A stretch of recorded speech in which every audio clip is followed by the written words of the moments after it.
नमस्कार, मैं हूं अवधेश कुमार। कांवड़ यात्रियों का भोजन शुद्ध मिले, पवित्र मिले, यह विषय अगर भारत देश में विवाद का, हंगामे का, बहस का विषय बनता है तो आप सोचिए कि हम किस अवस्था में पहुंच चुके हैं। हमारे देश के लोगों को ही हमारे धर्म की व्यवस्था के बारे में पता नहीं है कि हमको अगर जैसे आपके किसी बीमारी का उपचार करते हैं तो डॉक्टर वैद्य आपको बताते हैं कि इस बीमारी में ये भोजन नहीं करना है, इसमें के लिए इससे अगर उबरना चाहते हैं तो यह भोजन करना है, या अगर आप आगे स्वस्थ रहना चाहते हैं तो आजकल ये खाना आपके लिए वर्जित है, ये खाना है। उसी प्रकार से हिंदू धर्म में जितने भी हमारे पूजा पद्धति, यात्राएं हैं, कर्मकांड हैं, साधना है, उन सब के लिए नियम बने हुए हैं। और वो नियम केवल भावना पर आधारित नहीं है, उसके पीछे बिल्कुल गहनता से परीक्षित लोगों ने उसके आधार पर साधना करके जो प्राप्ति किया है उसका वो निष्कर्ष है। बड़े प्रयोग करके परीक्षा करके जो निष्कर्ष आया है, जो जांचा परखा हुआ है कि आपको कैसा भोजन करना है, उसमें अगर समस्या पैदा होगी तो आपके पूरा पूजा, जैसे किसी को शुगर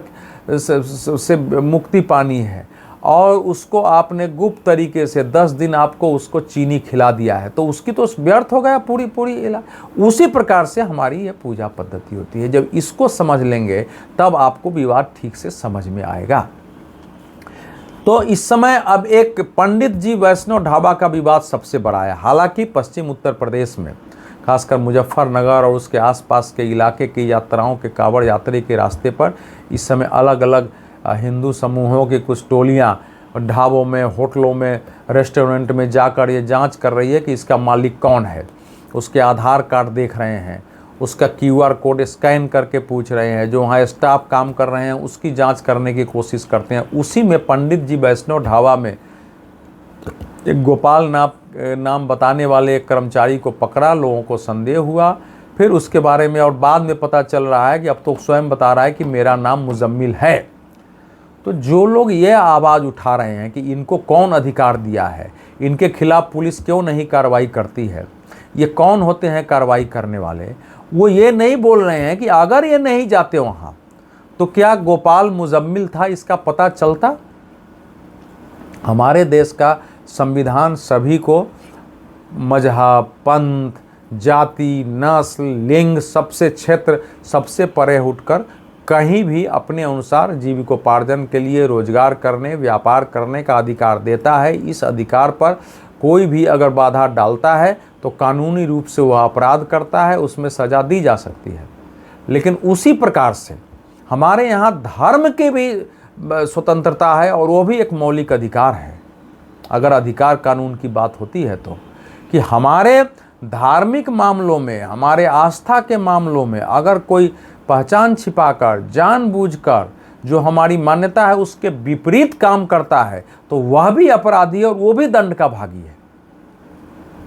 तो अब जिसने नाम छुपाया, पंडित जी ढाबा लिखा है, वो अपराधी है कि नहीं है। अब ये तो हम कह सकते हैं कि भाई यह स्थिति क्यों बनी है कि हिंदुओं की कांवड़ यात्रा में मुसलमान अपने नाम से ढाबा, रेस्टोरेंट नहीं चला सकते, अपने नाम से उसका कर्मचारी भोजन पानी किसी को नहीं दे सकता है, तो उसको आज व्यापार के लिए, अपने जीविकोपार्जन के लिए नाम छिपाने की आवश्यकता हो रही है। तो ये स्थिति क्यों बनी है, तो ये भी तो देखने की बात है कि भाई जब लोगों को ये ध्यान में आया उस क्षेत्र में कि हमारा भोजन पवित्र हो रहा है, जैसे मैंने कहा कि शुद्ध पवित्र भोजन उस हाल में चाहिए, और पवित्र हो रहा है, कई बार पकड़ में आए, कई बार भोजन में कुछ गलत तत्व तो निकले पहले से, तो उसके बाद से जांच परख और हंगामा शुरू हुआ कि भाई कम से कम कांवड़ यात्रा के दौरान, और बाकी जिसको जहाँ इच्छा है वो खाए, कांवड़ यात्रा के दौरान हमको पता होना चाहिए कि ये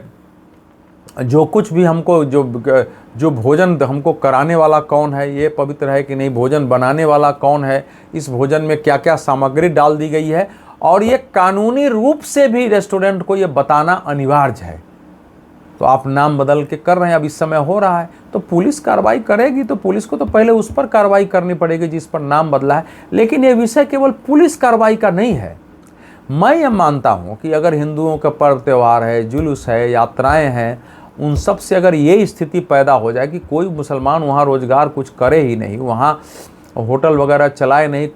ऐसा उसकी गतिविधियों को ही उससे बाहर कर दिया जाए, मुसलमान केवल दूसरे इन सब से बिल्कुल वंचित रहे और उसी ढंग से मुसलमानों के कर्मकांड और बाकी उनके जो धार्मिक व्यवहार हैं उनके व्यापार से हिंदू अलग हो जाएं, तो ये देश तो फिर तो इस देश में सामाजिक एकता, राष्ट्रीय एकता कैसे कायम रहेगी? ये तो नहीं रह सकती है। फिर तो मुसलमानों को हम पूरी तरह अलग कर देंगे तो हम अपने देश में कई बांग्लादेश, पाकिस्तान जगह जगह पैदा कर देंगे, ये भाव होता है। लेकिन दूसरी ओर ये भी है कि हम अगर इतनी चिंता कर रहे हैं तो हिंदू अगर इतनी चिंता कर रहे हैं तो दूसरे को भी देखना है कि हमारे किसी काम से ऐसी स्थिति पैदा नहीं हो कि सामाजिक सद्भाव बिगड़े, सांप्रदायिकता पैदा हो, देश की एकता अखंडता को खतरा पहुँचे। ये उनकी भी जिम्मेवारी है कि भाई सब कुछ आपका रोजगार नहीं हो सकता है ना, केवल धन कमाना ही सब कुछ नहीं हो सकता है ना। आपके भी देश के प्रति, दूसरे समुदाय के प्रति एक जिम्मेवारी है, उसका पालन करना चाहिए। मैंने बार बार कहा है कि कोई मुसलमान अपना नाम लिखते हुए भी कि ये मुजम्मिल ढाबा वैष्णव ढाबा है, अगर वो कहता है कि मैं मुजम्मिल हूँ लेकिन हमारे ढाबे में शुद्ध वैष्णव रीति से भोजन बनता है, बनाने वाले हैं, सारे बर्तन उतने ही पवित्रता से धुलते हैं और कोई आके चेक कर ले, कोई चाहे तो कमेटी के लोग यहाँ दिन रात बैठ के देखें, तो उसके यहाँ खाने में कोई समस्या नहीं है। और ये व्यवस्था पहले होनी चाहिए थी। ये मुसलमानों को भी जाके हिंदू संगठनों के साथ बात करके, प्रशासन करके कुछ व्यवस्था बनाई जा सकती है। या यह भी संभव है कि मुसलमान तय कर लें कि हम बाकी काम कर सकते हैं, हम वस्त्र बेचेंगे, हम लाठी बेचेंगे, हम लोटा बेच सकते हैं, लेकिन हम इस बीच में भोजन हमसे नहीं हो सकता, क्योंकि उनका कल्चर अलग है। मैं बार बार कह रहा हूँ, जितने पवित्र का हम अगर कोई पूजा करते हैं तो हम बिल्कुल शुद्ध स्नान करते हैं, नया कपड़ा या धुला हुआ कपड़ा पहनते हैं, फिर भी मंत्र पढ़ के और पूरे शरीर के पवित्र के लिए जल छिड़कते हैं, चारों सभी दिशाओं में जल छिड़कते हैं, जिस पर बैठे हैं आसन पर मंत्रों से जल छिड़का जाता है। फिर आप अंदर भी,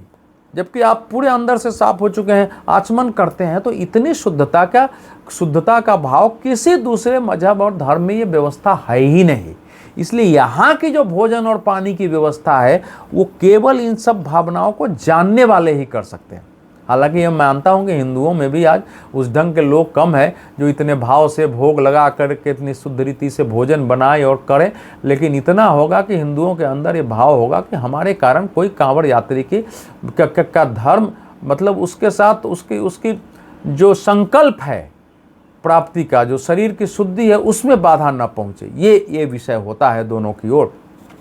तो अब इस समय जांच की इसलिए आई है कि लोग अपने दुकान के सामने अपना नाम नहीं लिखते। उत्तर प्रदेश सरकार ने ऑर्डर जारी किया था कि सब अपने दुकान के सामने अपना नाम, मालिक का नाम, अपने पूरा पता उसमें लिखें, और ये कानूनी रूप से भी अनिवार्य है, लेकिन सुप्रीम कोर्ट ने इस पर रोक लगा दिया।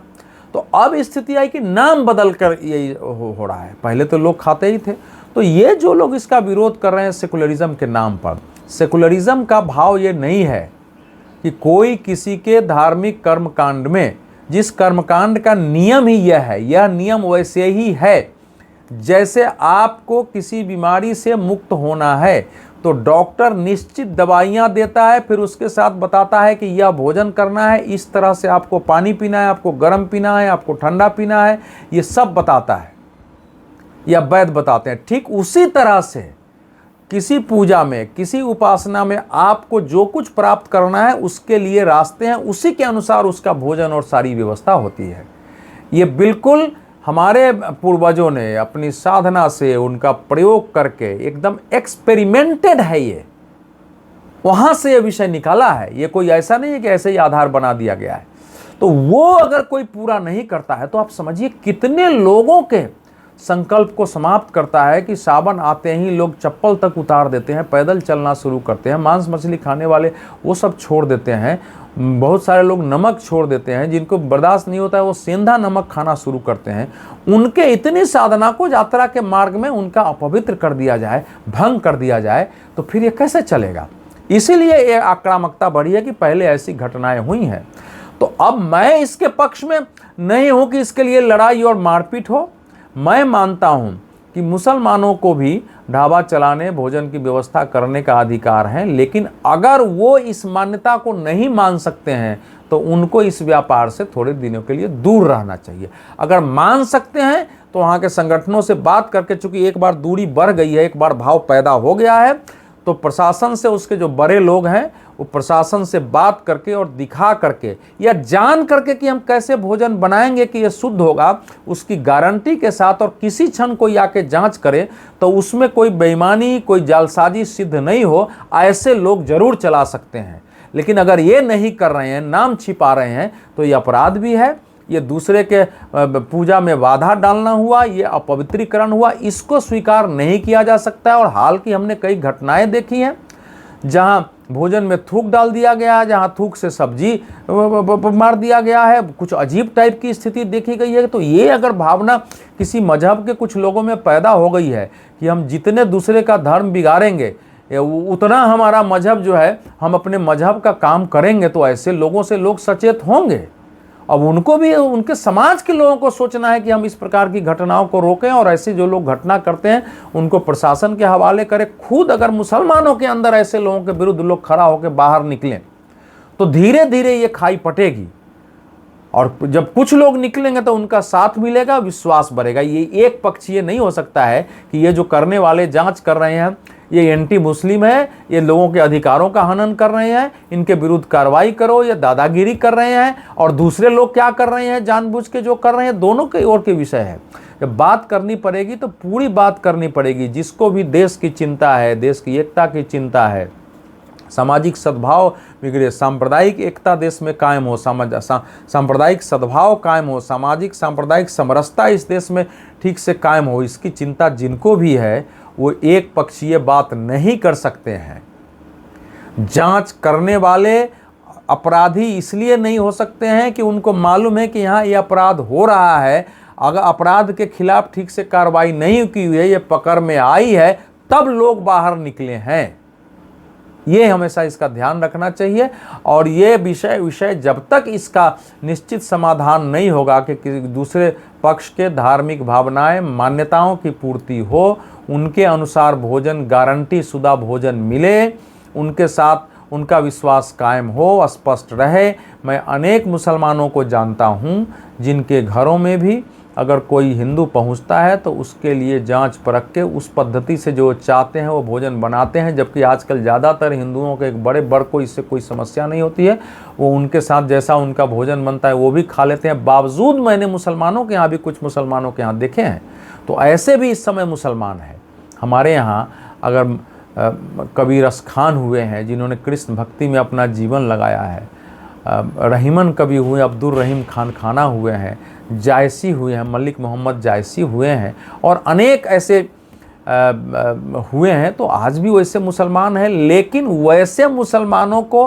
पीछे रख करके, और जो लोग इस समय अपने मजहब के नाम पर कुछ उल्टा पुल्टा आक्रामकता कर रहे हैं वो सामने आ रहे हैं, तो उनके कारण ये समस्या बढ़ी है। इसलिए मुस्लिम समुदाय को भी इसके बारे में सचेत होकर खड़ा होना चाहिए, और ये विषय आगे न बढ़े। और जो कानून कहता है कि अपना नाम होटल के सामने लिखिए, और लिखने में उनको हर्ज नहीं होना चाहिए, सामने लिखना चाहिए, बताना चाहिए, और पहचान छिपाने के बजाय पहचान रखते हुए उनकी भावनाओं के अनुसार व्यवहार, भोजन पानी की व्यवस्था करनी चाहिए। अगर ऐसा नहीं करते हैं तो कांवड़ यात्रा तक ऐसे होटलों को चलाने का अधिकार नहीं मिलना चाहिए। बहुत बहुत धन्यवाद।